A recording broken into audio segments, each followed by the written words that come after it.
আমাদের ঠাকুমাদের সময়কালে প্রত্যেকের বাড়িতেই বেশ কিছু বিধবা পিসি ঠাম্মি ছিল। সেই সময় বিধবা মানে একটা বড়ই যন্ত্রণার। প্রত্যেকটা দিন নিরামিষ আহার আর একাদশীর দিনগুলোতে তো তারা না খেয়েই কাটাতেন। এরকম কতই না নিয়ম মেয়েদের উপর চাপিয়ে দেওয়া হয়েছিল। আমরা তো আজকে অনেকটা ভালো আছি। সেই মহিলারাই এক একটা অসাধারণ রেসিপি তৈরি করে গেছেন।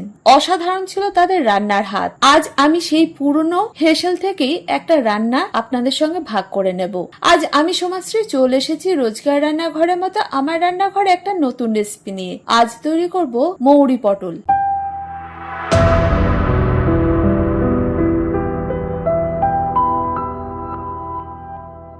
এই রেসিপিটা তৈরি করতে কি কি উপকরণ লাগবে আগে বলে নিই। এটার জন্য লাগবে অবশ্যই পটল। আমি এখানে 700 গ্রাম পটল নিয়েছি। এখানে মোটামুটি আমার কাছে 15টা মতো পটল আছে। এই পটলগুলোকে ওপরে খোসাটা বটির মধ্যে ঘষে নিয়ে বেশ কিছুটা খোসা ছাড়িয়ে নিয়েছি। আর আমি গোটা গোটা পটল রেখেছি, তাই পটলের দুদিকটাই সামান্য করে চিড়ে দিয়েছি। এর ফলে নুন মশলা সমস্ত কিছু ঢুকে যেতে পারবে। এছাড়াও লাগবে একটা মিডিয়াম সাইজের টমেটো, এটা মশলার জন্য লাগবে। নিয়েছি 10 থেকে 12টা কাজু, যেটা হালকা গরম জলে ভিজিয়ে রেখেছি। আর লাগবে মৌরি, যেহেতু এটা মূল উপাদানই হচ্ছে মৌরি পটল, তাই মৌরিটা লাগবে। আমি এখানে 700 গ্রাম পটলের জন্য নিয়েছি 2.5 চা চামচ মৌরি আর 1 ইঞ্চের আদা, স্বাদ অনুযায়ী কাঁচা লঙ্কা। এবার বলি কিভাবে তৈরি করবেন। প্রথমে পটলগুলোকে নুন হলুদ মেখে রেখে দিতে হবে, তবে হলুদের পরিমাণটা খুব কম দেবেন, নয়তো পটল ভাজার সময় তেলটা কালো হয়ে যাবে। এবার এই পটলটাকে বেশ কিছুক্ষণ ম্যারিনেট করে রেখে দিতে হবে, ততক্ষণে আমরা মশলাগুলোকে তৈরি করে নিই। তাই আমি মিক্সিতে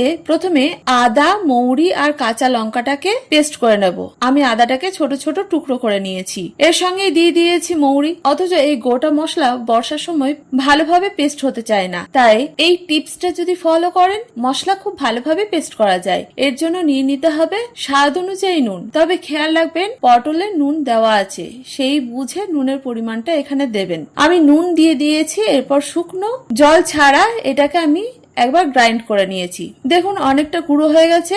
এবার দিয়ে দিয়েছি পরিমাণ মতো জল, তারপরে আবার এটাকে গ্রাইন্ড করে মিহি পেস্ট তৈরি করে নিয়েছি। এখন এই মশলাটা রেডি। এবার ওই মিক্সিতেই আবার আমি যোগ করেছি ভিজিয়ে রাখা কাজু আর টমেটোটাকে, এটাকেও আমি পেস্ট করে নিয়েছি। এই সময় আমি আর জল দিইনি, টমেটোর যে রস আছে সেটাতেই কাজুটা খুব মিহি পেস্ট হয়ে গেছে। আপনাদের যদি জলের প্রয়োজন হয় সেক্ষেত্রে আপনারা জল ব্যবহার করতে পারেন। 2 ধরনের মশলা আমার রেডি। এবার চলে যাব মূল রান্নায়। তাই হালকা আছে আমি একটা কড়াই গরম হতে দিয়েছি। কড়াই গরম হয়ে গেলে দিয়ে দিয়েছি পরিমাণ মতো সর্ষের তেল, তবে খুব বেশি সর্ষের তেল আমি ব্যবহার করিনি। তেল গরম হয়ে গেলে প্রথমে নুন হলুদ মেখে রাখা পটলটাকে ভেজে নিতে হবে। পটলের গায়ে বেশ লালচে লালচে কালার আসবে, তখন এটাকে তুলে একটা পাত্রে রেখে দিতে হবে। আমি পটলটাকে উল্টে পাল্টে ভালোভাবে ভেজে নিয়েছি। এখন এটা ভাজা হয়ে গেছে, এটাকে তুলে নিলাম। এবার ওই তেলেই ফোড়ন হিসেবে দিয়ে দিয়েছি একটা তেজপাতা, অর্ধেক করে দিয়েছি। এর মধ্যে দিয়েছি 1/2 ইঞ্চের মতো দারচিনি, যেটাকে ছোট ছোট টুকরো করে নিয়েছি, আর 3টে এলাচ, এটাকেও আমি থেতো করে নিয়েছি। এর ফলে ফোড়নটার গন্ধটা ভালো আসবে। ফোড়নটাকে আমি 30 থেকে 40 সেকেন্ডের মতো হালকা আছে ভেজে নিয়েছি। এরপরে যোগ করেছি তৈরি করা মৌরি, আদা, কাঁচা লঙ্কার যে পেস্ট, সেটাকে আমি যোগ করেছি। এখন এটাকে কষাতে হবে। এই সময় বাটি ধোয়া জল আমি সামান্য যোগ করেছি। এবার হালকা আছে এই মশলাটাকে কষাতে হবে। 4 থেকে 5 মিনিট মশলাটাকে কষিয়েছি। মশলা থেকে যখন তেল ছেড়ে দেবে তখন যোগ করতে হবে 1 চা চামচের কম হলুদ গুঁড়ো, 1 চা চামচ মতো কাশ্মীরি লঙ্কার গুঁড়ো আর 1.5 চা চামচ চিনি। নিরামিষ রান্নায় চিনিটা ব্যবহার করতে হবে।